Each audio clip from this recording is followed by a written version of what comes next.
This is a response to Gary DoNotGod video on evolutionary original sin.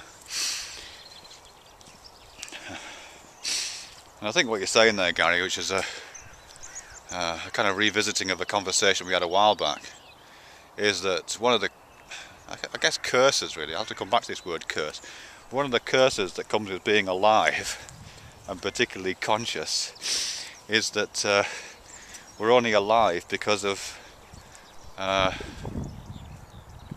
our ancestors, now the animals that preceded humans, the kind of things they got up to. You know what I mean? Where not only are we capable of suffering, and not only are we capable of seeing the suffering of those around us, both human and animal suffering, and not only are we capable of recognizing that the entire history of life on planet Earth, at least since it had a central nervous system, and certainly since it had consciousness, has been a history which has been driven by the avoidance of suffering, even though it's inevitable at the end of the day that you will suffer.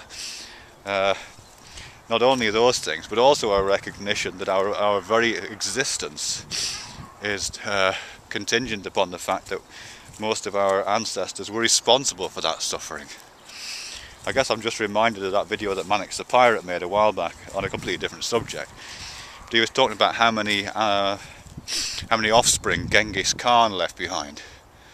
You know, he swept across Eastern Europe and Asia and kicked the shit out of anything that moved and raped anybody that stood still long enough, and basically distributed his seed.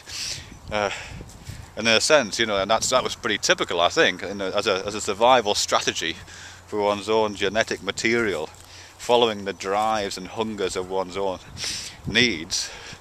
That's what people have been doing, and that's why we're here. We're all the sons and the daughters of mass murderers and serial killers and tyrants like Genghis Khan. And they in turn were the offspring, ultimately, of the hominids that wiped out the Neanderthals. And those were in turn the offspring of the slightly more vicious predator that wiped out its slightly less vigorous and vicious rival on the plains of somewhere in West Africa. So we do all undoubtedly owe our elevated status to the fact we stand on a pile of corpses. It's just what you do with that, really. And obviously the metaphor that both you and I have been kicking around with, that, Gary, is this idea of original sin. It's just a Christian illusion. You know what I mean? And it's not obviously something I'm wedded to. It's just an interesting aspect of what it is to be alive and awake. That it has that kind of ring to it. That we are cursed, in a sense, with that. But I suppose what's kind of interesting to me is what happens beyond that. Because certainly, the Christian response to that and the religious response to that, to the extent that it's been recognised within those practices, has tended to be, the creation of another space. Either you die and you go to this space where those sufferings don't, where those things don't happen anymore. The city where there is no pain, great song actually by that title. You go to this other place where suffering ceases, or if you've been a bad person, where the suffering intensifies.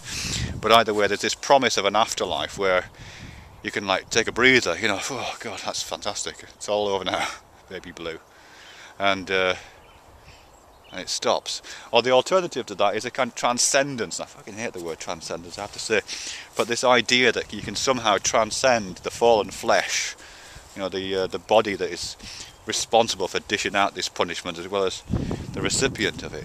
The idea that in most Christian and other religious traditions, that we can somehow rise above it. That this mysterious spiritually part of this kind of gaseous entity that lives inside our brains can kind of float free and not be bothered with all that anymore.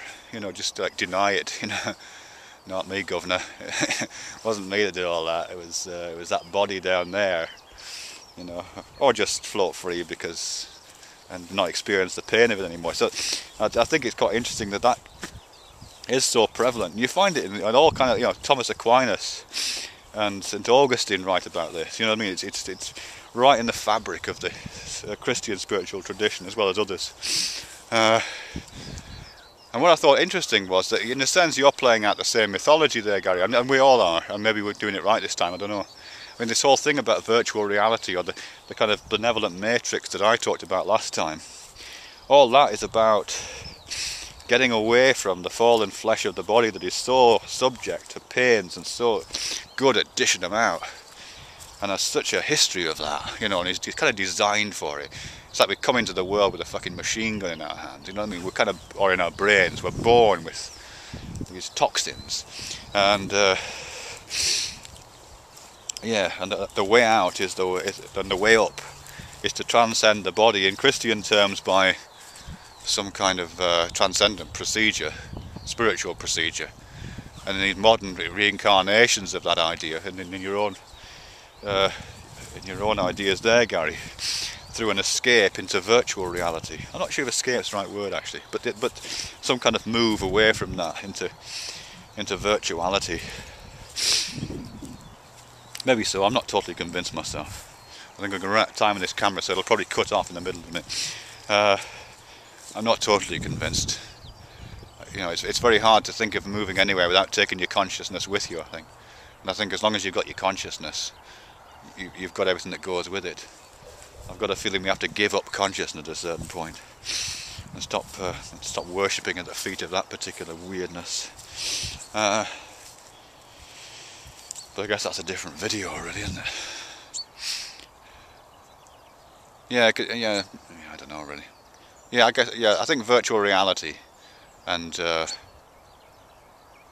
kind of immersion in technology that you find, all that kind of transhumanist stuff, a lot of that seems to be playing out the same script as religious transcendence, as an escape from evolutionary evil, an escape from the purgatory of our own bodies towards some afterlife in cyberspace. Remember cyberspace? What a great word.